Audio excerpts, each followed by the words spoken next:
নমস্কাৰ আপোনালোকক স্বাগতম জনাইছোঁ মোৰ YouTube channel Kalam genius of learning চেনেলটোলৈ বন্ধুসকল আপোনালোকে যিহেতু গুৱাহাটী ইউনিভাৰ্চিটি আৰু Bodoland university BEd common entrance test 2021 চনৰ বাবে প্ৰিপেৰেশ্যন চলাই আছে আপোনালোকৰ সুবিধাৰ্থে মই আপোনালোকৰ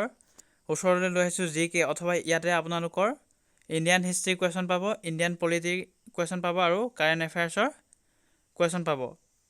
নিশ্চয়কৈ বন্ধুসকল আপোনালোকৰ যদিহে এই সিৰিজটো চাই বহুতো লাভ হৈছে বা উপকৃত হৈছে বুলি ভাবিছে তেন্তে নিশ্চয় লাইক কৰিব আৰু শ্বেয়াৰ কৰি দিবলৈ নাপাহৰিব বন্ধু বান্ধৱীসকললৈ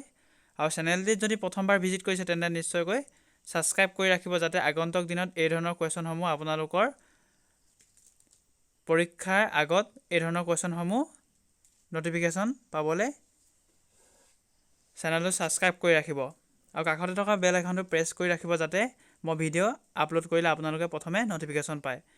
তো আপোনালোকৰ মাজলৈ আজি কুৱেশ্যন কেইটা লৈ আগবাঢ়িছোঁ মনদি চাই যাব বহুতো ইম্পৰ্টেণ্ট হয়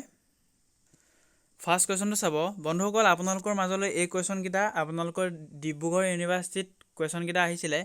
মই বহুতো এনালাইচিছ কৰি এই কুৱেশ্যন কেইটা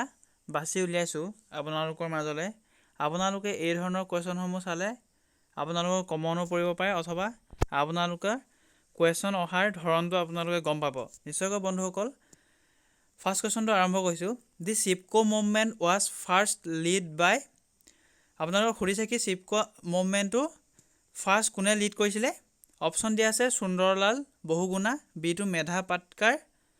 আৰু চিটো ৰামদেৱ মিশ্ৰা ডিটো কৈলাশ সত্যাৰ্থী ইয়াতে আপোনালোকৰ চিপকো মুভমেণ্টটো প্ৰথমে লিড কৰিছিলে সুন্দৰলাল বহুগুণা অপশ্যন নম্বৰ এইটো হ'ব আপোনালোকৰ ৰাইট এনচাৰ নিশ্চয়কৈ বন্ধুসকল অপশ্যন নম্বৰ 1টো হ'ব সুন্দৰলাল বহুগুণা চিপকো মুভমেণ্ট প্ৰথমে লিড কৰিছিলে আপোনালোকে এইটো চিপকো মুভমেণ্টটো কিমান চনত হৈছিলে এইটো কমেণ্ট ছেকশ্যনত জনাবলৈ নাপাহৰিব তো নেক্সট কুৱেশ্যনলৈ আৰম্ভ কৰিছোঁ বন্ধুসকল নেক্সট কুৱেশ্যনটো কি আছে ডেছ is the only Ramsar site of Assam ইয়াতে আপোনালোকক সুধিছে কি ডেছ ইয়াতে আপোনালোকৰ ঠাই চাৰিখন দিয়া আছে এইটো দিয়া আছে ডিব্ৰু চৈখোৱা বিটো চৰাইদেউ চিটো দীপৰ বিল আৰু ডিটো মাজুলী ইয়াতে আপোনালোকৰ ডেছত বহাব লাগে ডেছ অথবা ব্লিংকত বহাব লাগে is the only Ramsar site of Assam অসমৰ ৰামছৰ ছাইড বুলি অনলি ৰামছৰ ছাইড কোনডোখৰ ঠাইক কোৱা হয় ইয়াতে এইটো দিয়া আছে ডিব্ৰু চৈখোৱা বিটো চৰাইদেউ চিটো দীপৰ বিল আৰু ডিটো মাজুলী ইয়াতে আপোনালোকৰ ৰামছৰ ছাইড অফ আছাম হ'ব only Ramsar site of Assam option number চিটো হ'ব দীপৰ বিল নিশ্চয়কৈ বন্ধুসকল দীপৰ বিল হৈছে অসমৰ একমাত্ৰ ৰামছৰ ছাইড বুলি কোৱা হয় নেক্সট কুৱেশ্যনটো চাব আপোনালোকৰ এই ধৰণৰ কুৱেশ্যনসমূহ অহাৰ বহুতো চান্স থাকে নিশ্চয়কৈ এই ধৰণৰ কুৱেশ্যনসমূহ আপোনালোকে ভালদৰে চাই যাব কুৱেশ্যন নম্বৰ 3টো চাব বন্ধুসকল এইটো মষ্ট ভেৰি ইম্পৰ্টেণ্ট কুৱেশ্যন হয় আপোনালোকে এই ধৰণৰ কুৱেশ্যন পেপাৰত এটা নহয় এটা দেখিবলৈ পাব আপোনালোকে কুৱেশ্যনটো কৈছোঁ the national sports day in India is observe on ইয়াতে সুধিছে কি আপোনালোকৰ ৰাষ্ট্ৰীয় খেল দিৱস ইণ্ডিয়াৰ কেতিয়া পালন কৰা হয় অবজাৰ্ভ অন কৈছে ইয়াতে এইটো দিয়া আছে জুলাই 29 আৰু বিটো আগষ্ট 3 আৰু চিটো দিয়া আছে আগষ্ট 29 আৰু ডিটো ছেপ্টেম্বৰ 3 ইয়াতে আপোনালোকৰ ৰাইট এনচাৰটো হ'ব national sports day in India is observe on ৰাষ্ট্ৰীয় ক্ৰীড়া দিৱস ইণ্ডিয়াত আগষ্টৰ 29 তাৰিখে পালন কৰা হয় বন্ধুসকল আপোনালোকৰ এই কুৱেশ্যনটোৰে ৰিলেটেড এটা অথবা এই ধৰণৰ কুৱেশ্যনৰ ৰিলেটেড এটা মই কুৱেশ্যন সুধিম সেইটো আপোনালোকে কমেণ্ট ছেকশ্যনত এনচাৰটো জনাবলৈ চেষ্টা কৰিব ইয়াতে আপোনালোকক কি মই কৈছোঁ আৰ্ট ডে কেতিয়া পালন কৰা হয় বা আৰ্ট ডে এভৰি ইয়েৰ কিমান তাৰিখে পালন কৰা হয় সেইটো আপোনালোকে নিশ্চয়কৈ জনাব কমেণ্ট ছেকশ্যনত এই ধৰণৰ কুৱেশ্যন আপোনালোকৰ পেপাৰত দেখা পাব বুলি মই আশা থাকিল আৰু এই ধৰণৰ অথবা নেক্সট যদি আপোনালোকৰ টপিকত লাগে তেন্তে নিশ্চয়কৈ মই এটা ছিৰিজে বনাই দিম ডেৰ ওপৰত কোনটো দিনত কি পালন কৰা হয় সেইবোৰ সকলোবোৰ এটা টপিক এটা ভিডিঅ' বনাই দিম আপোনালোকে মনত ৰাখিবলৈ সুবিধাকৈ তো নেক্সট কুৱেশ্যন নেক্সট কুৱেশ্যনটো সুধিছে কি ইন বেংকিং ছেক্টৰত বুলি কৈছে RTGS stands for মানে বেংকিং ছেক্টৰত RTGSৰ ফুল মিনিংটো সুধিছে ইয়াতে এইটো দিয়া আছে ৰিয়েল টাইম জেনেৰেল ছেভিংছ আৰু বিটো ৰিয়েল টাইম জেনেৰেল স্কিম আৰু চিটো দিয়া আছে ৰিয়েল টাইম গ্ৰছ ছেভিং আৰু ডিটো দিয়া আছে ৰিয়েল টাইম গ্ৰছ ছেটেলমেণ্ট ইয়াতে বেংকিং ছেক্টৰৰ RTGৰ stands for অথবা RTGৰ ফুল মিনিংটো হ'ব আপোনালোকৰ option number D real time gross ছেটেলমেণ্টটো হ'ব right answer option number D নিশ্চয়কৈ বন্ধুসকল নেক্সট কুৱেশ্যন বন্ধুসকল নেক্সট কুৱেশ্যনলৈ যোৱাৰ আগতে আপোনালোকে এটা ফুল মিনিং ক'ব সেইটো কমেণ্ট ছেকশ্যনত জনাবলৈ নাপাৰিব HIV ফুল মিনিংটো আপোনালোকে কমেণ্ট ছেকশ্যনত জনাবলৈ নাপাহৰিব একেবাৰে নেক্সট কুৱেশ্যন এতিয়া নেক্সট কুৱেশ্যনটো বন্ধুসকল হু অথৰ্ড দি ফেমাছ বুক প'ৰ ইকনমিক্স কুৱেশ্যনটো কি কৈছে ফেমাছ বুক প'ৰ ইকনমিক্সৰ অথৰ কোন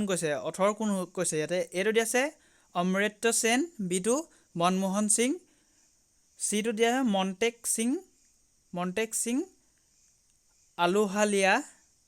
আলুহুৱালিয়া আৰু ডিটো দিয়া আছে অভিজিত ভি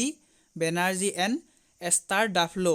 ইয়াতে আপোনালোকৰ ফেমাছ বুক প'ৰ ইকনমিক্সৰ অথৰ হৈ যাব ৰাইট এনচাৰ ডিটো Abhijit V Banerjee and Astor Duflo very very important question হয় আপোনালোকৰ এই ধৰণৰ ফেমাছ বুকৰ কুৱেশ্যন আহিব পাৰে এইটো আপোনালোকৰ ইম্পৰ্টেণ্ট আছিল কাৰণে মই আপোনালোকক জনাই দিলোঁ নেক্সট কুৱেশ্যন চাব the rate at which RBI lends money to commercial banks in the event of any shortfall of funds is called RBI কি কৰে কমাৰ্চিয়েল বেংকসমূহ কি হিচাপে ফাণ্ডসমূহ দিয়ে সেইটো কি বুলি কয় সেইটো সুধিছে এইটো দিয়া আছে ৰেপো ৰেট আৰু বিটো দিয়া আছে ৰিভাৰ্ছ ৰেপো ৰেট চিটো দিয়া আছে প্ৰাইম লেণ্ডিং ৰেট আৰু ডিটো এনুৱেল পাৰ্চেণ্টেজ ৰেট ইয়াতে আপোনালোকৰ ৰাইট এনচাৰটো হৈছে option number A repo rate ইয়াতে RBI কমাৰ্চিয়েল বেংকসমূহক যোনটো ফাণ্ড দিয়ে সেইটো আমি কম ৰেপো ৰেট নেক্সট কুৱেশ্যনটো চাব নেক্সট কুৱেশ্যনটো বন্ধুসকল which one of the following articles of the Indian constitution deals with abolition of untouchability ইয়াতে সুধিছে কি আপোনালোকৰ abolition of untouchability article Indian কনষ্টিটিউশ্যনত কেই নম্বৰ আৰ্টিকলত পৰে বুলি কৈছে ইয়াতে এইটো দিয়া আছে আৰ্টিকল 14 আৰু বি নম্বৰটো আৰ্টিকল 15 আৰু চিটো আৰ্টিকল 16 আৰু ডিটো আৰ্টিকল 17 ইয়াতে আপোনালোকৰ ইণ্ডিয়ান কনষ্টিটিউশ্যনৰ মতে এবলাইশ্যন of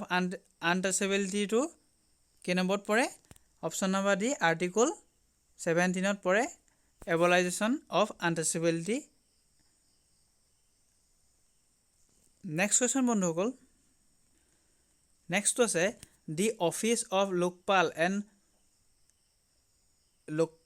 লোকটাক্স are central to this theme of transparent governance and redressal of public grievances. Who among the following has been the first lokpal of India? ইয়াতে আপোনালোকৰ কুৱেশ্যনটো বহুতো দীঘল আছে কিন্তু আপোনালোকৰ দীঘল হ'লেও আপোনালোকে সেইটো পঢ়ি চাব কিন্তু আপোনালোকৰ মেইন কুৱেশ্যনটো আছে আপোনালোকে এই কণৰ পৰা who among the following has been first lokpal of India ইয়াতে আপোনালোকক সুধিছে কি ফাৰ্ষ্ট লোকপাল অফ ইণ্ডিয়া কোন বুলি কৈছে এ দিয়া আছে জাষ্টিছ SC লাহিৰী বিটো জাষ্টিছ দীপক মিশ্ৰা চিটো জাষ্টি চেলামছেৱাৰ আৰু ডিটো জাষ্টিছ পিনাকী চন্দ্ৰ ঘোষ ইয়াতে আপোনালোকৰ ৰাইট এনচাৰটো হৈ যাব জাষ্টিছ পিনাকী চন্দ্ৰ ঘোষ অথবা অপশ্যন নম্বৰ ডিটো হ'ব ৰাইট এনচাৰ জাষ্টিছ পিনাকী চন্দ্ৰ ঘোষ হৈছে ফাৰ্ষ্ট লোকপাল অফ ইণ্ডিয়া আৰু আপোনালোকে কমেণ্ট ছেকশ্যনত জনাব ফাৰ্ষ্ট গভৰ্ণৰ অফ ইণ্ডিয়া কোন আছিল সেইটো আপোনালোকে কমেণ্ট ছেকশ্যনত জনাবলৈ নাপাৰিব নেক্সট কুৱেশ্যনটো আছে international day for biological diversity is observe on ইয়াতে আপোনালোকক সুধিছে কি international day for biological diversity is observe on ইয়াতে এইটো দি আছে 21 ফেব্ৰুৱাৰী বিটো দি আছে 22 মে' আৰু চিটো 5 জুন ডিটো 23 জুন ইয়াতে আপোনালোকৰ বায়'লজিকেল ডাইভাৰ্চিটি পালন কৰা হয় ইণ্টাৰনেশ্যনেল ডে 22 মে' তাৰিখে অথবা অপশ্যন নম্বৰ বিটো হ'ব ৰাইট এনচাৰ নিশ্চয়কৈ বন্ধুসকল আগতে আপোনালোকৰ এটা কুৱেশ্যন কৰাইছোঁ এই ধৰণৰ ডেৰ ওপৰত আৰু এইটো এটা ডেৰ ওপৰত আৰু এটা আপোনালোকক হোমৱৰ্ক হিচাপে দিছিলোঁ আৰ্থ ডে কেতিয়া পালন কৰা হয় আৰু এটা দিছোঁ ৱাটাৰ ডে জল দিৱস অথবা ৱাটাৰ ডে কেতিয়া পালন কৰা হয় এইটো আপোনালোকে কমেণ্ট ছেকশ্যনত দিবলৈ নাপাহৰিব নেক্সট কুৱেশ্যনটো বন্ধুসকল আপোনালোকৰ বাবে এইটো ভেৰি ভেৰি ইম্পৰ্টেণ্ট কুৱেশ্যন হয় summer Olympic 2024 will be held in 2024 চনত ছামাৰ অলিম্পিক হ'ব সেইটো ক'ত অনুষ্ঠিত হ'ব বুলি কৈছে আপোনালোকে নিশ্চয়কৈ আপোনালোকক এই ধৰণৰ কুৱেশ্যন সুধিব পাৰে কেতিয়াবা যে নেক্সট অলিম্পিক ছামাৰ অলিম্পিক কোন চনত হ'ব বুলি তেতিয়া আপোনালোকৰ 2024টো হ'ব ৰাইট এনচাৰ আৰু এতিয়া সুধিছে কি summer Olympic 2024 will be held ক'ত অনুষ্ঠিত হ'ব বুলি কৈছে ইয়াতে এটো দিয়া আছে এথেন্সত বিটো পেৰিছ আৰু চিটো দিয়া আছে লছ এঞ্জেলছ আৰু ডিটো দিয়া আছে ব্ৰিছবানে ইয়াতে আপোনালোকৰ ৰাইট এনচাৰটো হ'ব বিটো পেৰিছত হ'ব নেক্সট অলিম্পিক পেৰিছত হ'ব 24ত আৰু এইবাৰ আপোনালোকে 2020ৰ অলিম্পিকত অথবা 2020ৰ আছিলে কিন্তু 21 চনত অনুষ্ঠিত হ'ল তাতে আমাৰ গ'ল কিমানটা লাভ কৰিছে আৰু টোটেল কিমানটা মেডেল লাভ কৰিছে সেইটো আপোনালোকে কমেণ্ট ছেকশ্যনত জনাব নেক্সট কুৱেশ্যনটো চাব নেক্সট কুৱেশ্যনটো এই ধৰণে আছে who among the following was a recipient of the highest civilian award of Assam Ratna এটা আছাম ৰত্ন পোৱা হাইষ্ট চিভিলিয়ান এৱাৰ্ড অসমৰ কোন বুলি কৈছে আৰু ইয়াতে দিয়া আছে অপশ্যন এ শ্ৰী যাদৱ পায়েং বিটো ডক্টৰ মামণি ৰয়ছম গোস্বামী চিটো দিয়া আছে ডক্টৰ ভৱেন্দ্ৰনাথ শইকীয়া ডিটো ডক্টৰ নগেন শইকীয়া ইয়াতে আপোনালোকৰ অসম ৰত্ন পোৱা অসমৰে highest civilian award Assam Ratna সেয়া হৈছে আপোনালোকৰ বিটো doctor Mamoni Raisom Goswami option number বিটো হ'ব right answer doctor Mamoni Raisom Goswami highest civilian award of Assam Ratna পাইছে বন্ধুসকল আজিৰ কুৱেশ্যন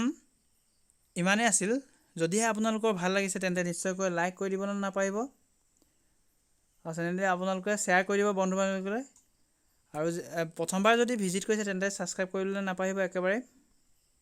কাৰণ আগন্তুক দিনত আপোনালোকে এই ধৰণৰ কুৱেশ্যনসমূহ এই চেনেলটোৰ পৰাই পাই থাকিব যেতিয়ালৈকে আপোনালোকৰ এণ্ট্ৰেন্সসমূহ অনুষ্ঠিত নহয়